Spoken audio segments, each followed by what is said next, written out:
Hey guys, Camfrey15 back at it with another video for you guys. Back talking more Clippers basketball. And the Clippers made probably the last move they need to make of this offseason, and that's to bring back a familiar face to the organization, a familiar player to the organization who's been with the team, I think for 6 years, and he is returning back, and that is Chris Paul. Chris Paul is back. He is back with the Clippers for what seems to be his final season in the NBA. The Clippers basically agreed to sign him to a 1-year contract worth 3.6 million, and he basically is coming back to play for the Clippers in basically a reserve role. I think it's plain and simple. Realistically, when you looked at all the other places, no other place was potentially interested in bringing him back, and he already talked about how he wanted to play close to home. And essentially, the only way to play close to home was either go to the rival team, the Lakers, or you basically just come back and you play for the Clippers. And he ended up choosing the Clippers, which means he basically understood the assignment of the fact that, hey, he'll not play every game, but, in a reserve role, he'll get some minutes and stuff like that. Um, Look, what are my thoughts on the move? How can he help the team? Let's get that shit away, but let's get that shit out the way before I go into the nostalgic reasons of why, deep down as a freaking fan, I enjoy this move happening and I'm okay with this move happening because I already fucking know the team's got nowhere to freaking compete. And even though I talked about in previous videos how I just want them to blow it up.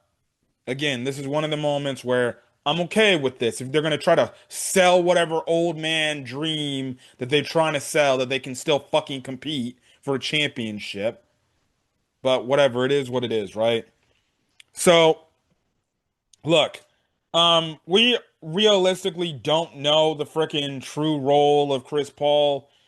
Eventually, when the press conference happens, they'll probably explain more and say like, "Hey, I'm just gonna be," and it sounds from what it sounds like when his name is called, he'll do things, probably get a few good minutes, but overall, just be a good, solid backup point guard to James Harden that the team needs and stuff like that. So yeah, and then wherever he can help out, that's fine. That's fine. And honestly, he's the type of player where, hey, if James Harden needs to get a rest break, a blow, well, guess what? You can rest James Harden for a game. Chris Paul can start.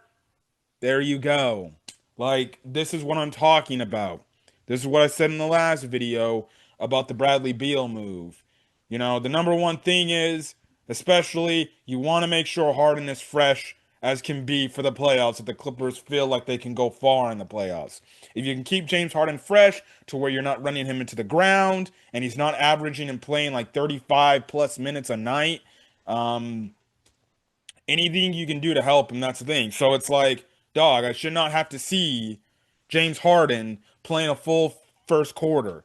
See, in this instance, you can actually split it where you can have, you can have it to where maybe you can sit James Harden and Kawhi, keep Bradley Beal out on the court, and then you can just bring James or you can bring Chris Paul on the court and stuff like that.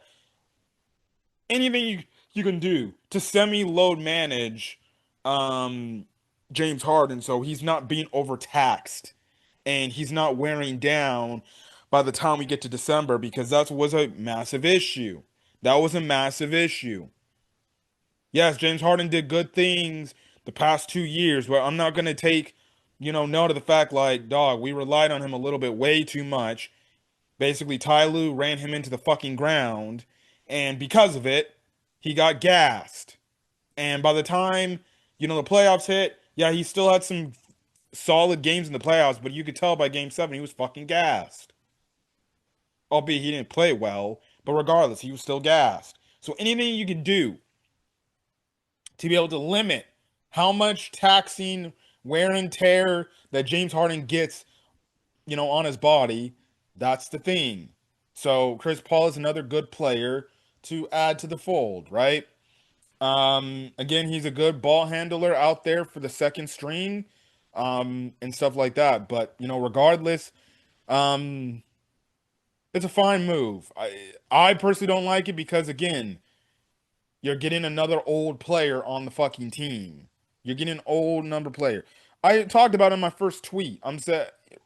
In my first tweet, there's pros and there's cons. In my opinion, the cons are it just makes the team a lot more older. And on top of it, it's strictly a move just for ticket sales and nostalgia purposes. Legitimately. And altogether, them getting Chris Paul to come back is just purely for nostalgic fan, or yeah, nostalgic point. That's what it truly is, in my opinion. And Clipper fans can disagree with me or whatever, but the Clippers signing Chris Paul is strictly just for ticket sale purposes and then just for nostalgic fans who were basically fans during the Lob City years or became a fan once Chris Paul got here to the team and became a Clippers fan and everything. I was a Clipper fan slightly before Chris Paul got here. I ended up becoming a fan of the team in the '09 season. It was around kind of the rookie season to Blake Griffin, right? Before we got Chris Paul and stuff like that. But you guys get my point, right? That's the whole thing. Um, this is strictly for nostalgia purposes. I've already seen all over my timeline how much people are happy about that, how some fans are happy about this, and they're like, damn, it's just a really dang, great time to see him back. You're seeing all the freaking media posts that the Clippers are posting about Chris Paul, and you have legitimate fans legitimately tweeting how much tears of crying they're in because of Chris Paul. Because at that point in time, outside of Blake Griffin, Chris Paul was another massive factor in the fact of why the Clippers are at where they're at today. If not for Chris Paul, or if not for David Stern vetoing the trade from Chris Paul to the Lakers, and instead he went to the Clippers, like, we're not here with what we get. We may not have Steve Ballmer as a fucking owner. We definitely don't have fucking Intuit Dome. And for all we freaking know, guess what? We're probably still a bad team that's freaking image is just in the drizzling shits. The acquisition of Chris Paul back in 2011 changed the landscape of this organization immensely. And even through the Donald Sterling bullshit that happened up until basically the tail end of Lob City, it basically, that trade single-handedly changed the trajectory of the franchise. And if not for the Lob City Clippers, if not for that trade, we don't get everything that we're getting now. We don't get the freaking Intuit Dome. We don't have Steve Ballmer as the owner. We're still freaking a terrible, trash ass, garbage basketball team that are basically the laughing stock of the NBA.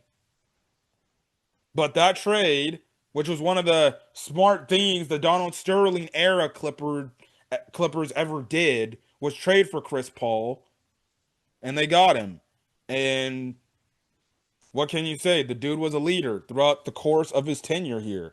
Yeah, did he rub some of the teammates the wrong way and everything in his tenure? Right, but that was strictly because he wanted to win.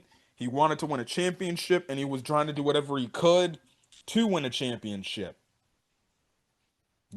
It's like what freaking Last Dance said, what Michael Jordan basically said. The only reason why I was hard on my teammates and the reason why I pushed them to be as great as they could to be up to me is because I wanted them to now understand essentially they can reach these levels. They can be great.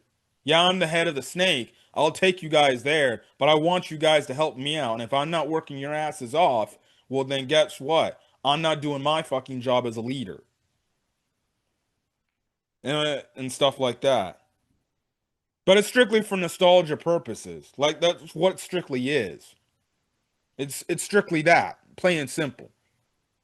Some Clipper fans want to argue with me and say you're completely in the wrong. Chris Paul can fucking help the team. That's great. Yeah, that's wonderful. On a basketball perspective, fine. He can be a solid little player that can help us in the short term. Has no bearing on what is for us for the long term, because especially the fact that this is apparently going to be his final season in the NBA too. But regardless, I don't give a crap what the beat reporters say, what the team says, and what the freaking YouTube media says or other people on Clipper Twitter says. Chris Paul going back to the Clippers, and please understand this, it's pure out nostalgia. Pure out nostalgia.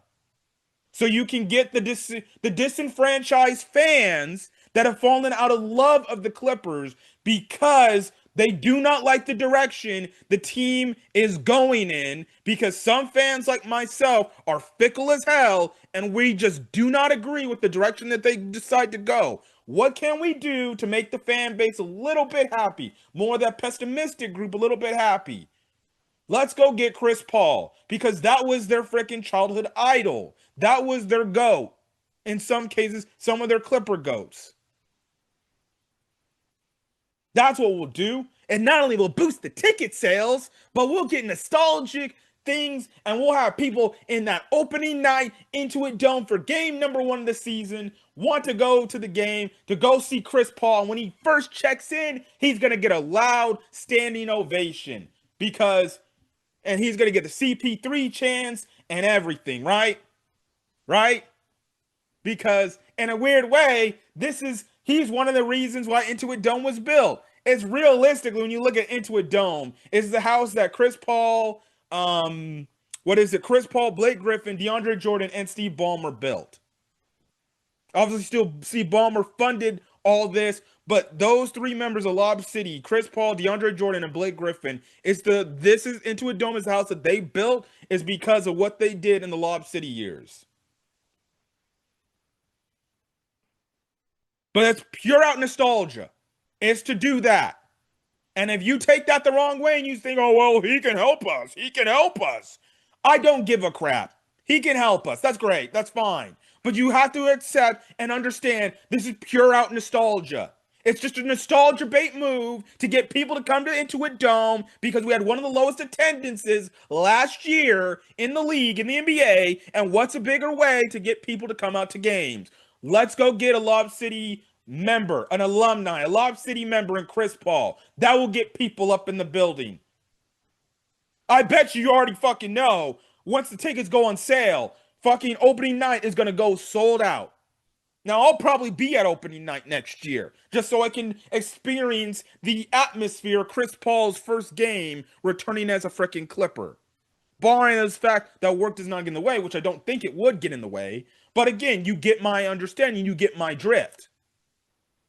Just imagine, you could do a bunch of shit. Chris Paul bobblehead. I guarantee you people could be there for that night.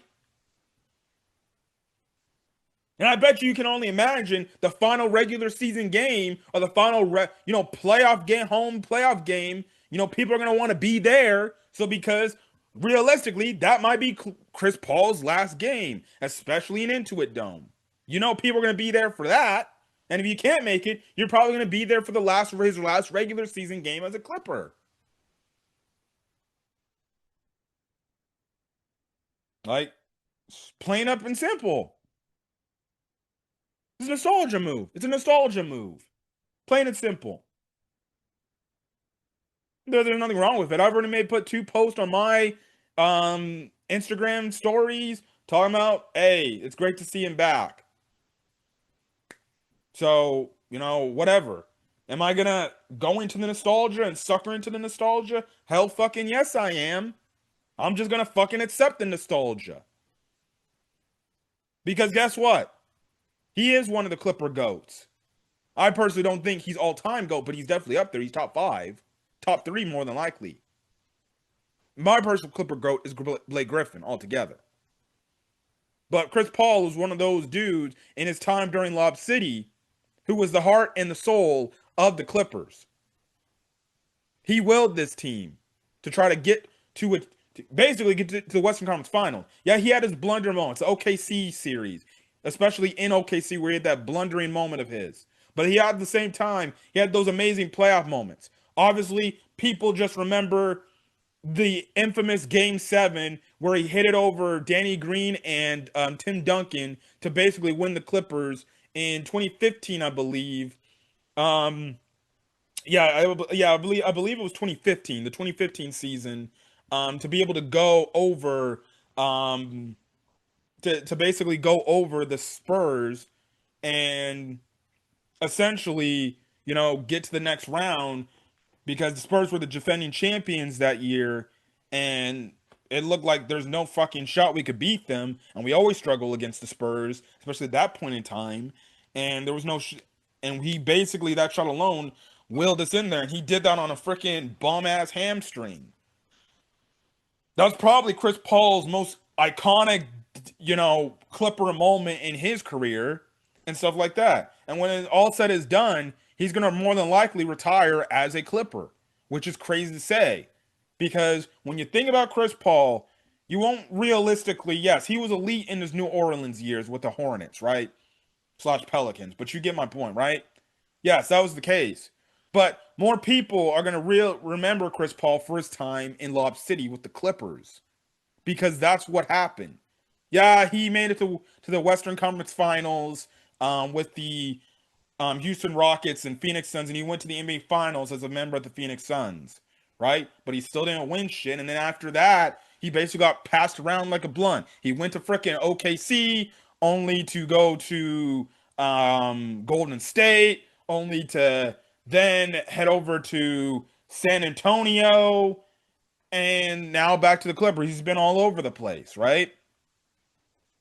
But when his career is said and done, most people are going to remember Chris Paul's career with his tenure with the Clippers. Yeah, he did a lot of good things after his tenure with the Clippers, with the Rockets and the Suns and stuff like that, and helping Shea in OKC, right? But most people are going to not really care about what he did with Houston and Phoenix, right? In his short stints there. They're going to mostly remember his tenure with the Clippers. And I 100% believe when he retires and he goes into the Hall of Fame, he's going to go into the Hall of Fame as a Clipper. So, that's going to be the whole thing. That's going to be the whole thing right then and there. But for all the nostalgia purposes, again, like I said, the dude was the heart and soul of the Clippers in the Lob City era, next to Blake Griffin. And he's somebody that a lot of fans look at and they say, that's my Clipper go. And I can respect that. Again, I don't like the direction the team is going in. In honest to God fashion, I fucking hate it. I hate the fact that we have an old ass retirement home of a team walking out on the court that I gotta go watch and cheer on. And personally, to be honest, I don't fucking cheer for this team anymore. I hate this team. And if you want to come out there and a Clipper fan, I'll probably post this on Twitter. A Clipper fan wants to call me a fucking fake ass fan. Well, guess what? That's too fucking bad. I'm not a fake fan. I'm a passionate fan that cares about this fucking team. But I fell out of love with this team because this team wants to keep running stupid 2-1-3 down my goddamn throat. You fans don't get it. You don't get it. See, for guys like Blake Griffin, Chris Paul, and DeAndre Jordan, I'll forever have love for them. Guys like Kawhi Leonard and Paul George, fuck off. I hate those dudes. Because they made this freaking team that I love to celebrate and I love to cheer on, that I had a lot of hope for. Legitimately hate them and make me want them off their damn team with their stupid demands. So you can call me a fake fan of the Clippers all you want. You can say I'm the most pessimistic, stupid fan on the freaking face of the earth when it comes to Clippers basketball. I don't care.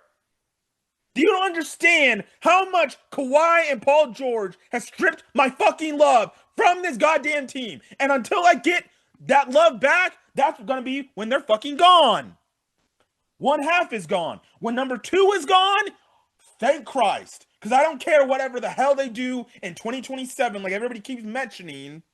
As long as that dude is off my team, Mr. Quiet is off my team, Mr. Low Manage is off my team, Mr. I need this, I need that, I need everything off my team, I will be happy about my team. And I can actually love and enjoy my team. That's when I will actually have hope. And the fan that was once there when I was a wee little child, now as a 26-year-old man, that's when I can have love for my freaking team again. That's when I can have love for them. When Kawhi is 100% gone.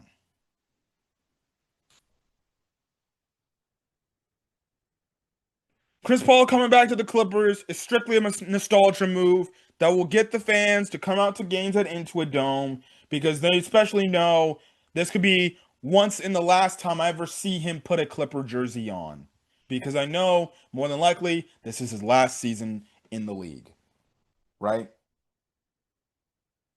And honestly, I can perfectly see him maybe saying, like, you know what, maybe I'll do one more year. One more year with the Clippers, especially the fact that it seems like next year will eventually be the last fucking year of Kawhi and frickin' whatever this crap is that is 2-1-3. And technically, you can be honest, it is still technically 2-1-3 because Kawhi's wearing number 2, James Harden's wearing number 1, and then obviously Chris Paul will be wearing number 3. So it's still technically 2-1-3. Now we can call it 2-1-3 City. Get it? The fusion between Lob City and 2-1-3. So 2-1-3 City. That's what this era is going to be called. This little mini era. 2-1-3 City. Because what the hell else do you need to do? You already knew 2-1-3 didn't work. Let's go get a remnant from freaking Lob City.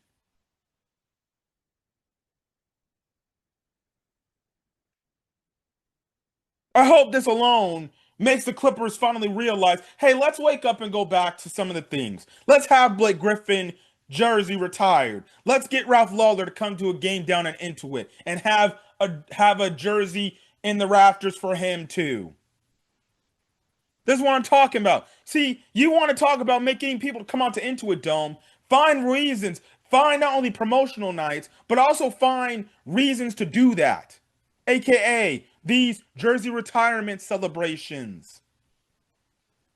You can do it for Ralph Lawler. He's the first that should be honored.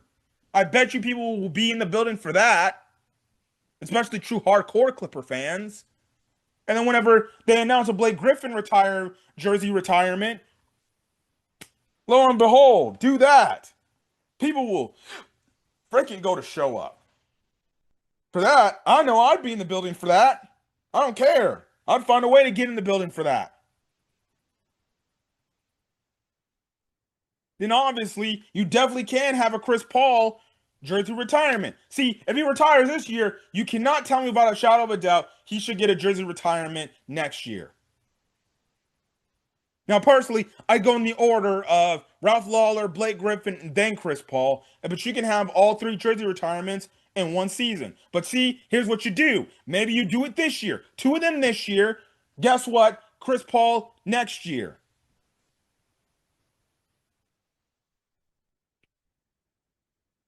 We'll see. That's how you sell tickets.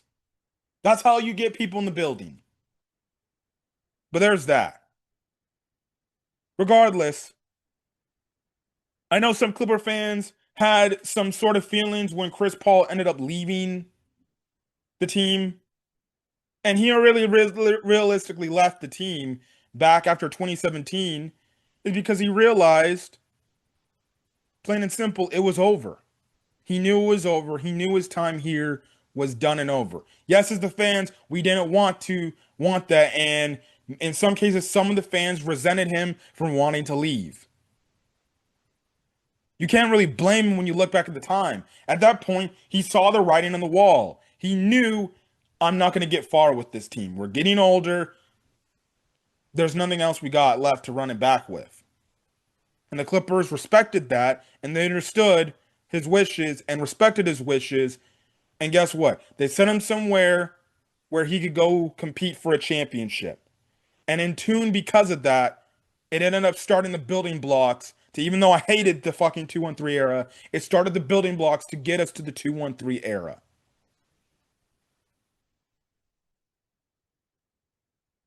Because guess what? He was okay with that. And he realized, I hate to go, but I have to.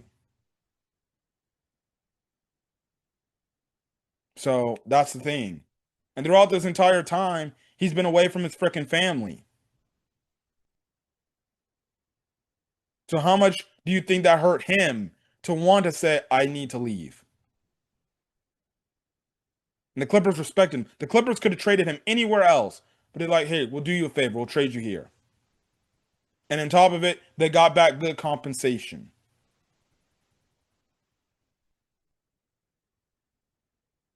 And some people felt disenfranchised by Chris Paul. And they started to resent them and started to hate on him. I was never much of a hater of Chris Paul once he left. Yeah, was it cool to troll and do the funny shit in and everything? Yeah, that was fun. But deep down, even the ones that hated him, deep down, they had an utmost respect for him because at the end of the day, they still cared about him. And the fact that he did decide to come back, even knowing he's taken on a reduced role, what else can I say? The fans are going to love him. The fans are going to love him. When he steps out on the court, opening night, when the play-by-play announcer announces Chris stepping on for the Clippers, Chris Paul, I guarantee you it's going to be like a like 60 second to a minute like stand and applause and ovation and everything. He'll recognize the fans and everything and stuff like that. It's going to be a phenomenal moment, right? Definitely be phenomenal. Because he's going to be playing in the building that he helped build.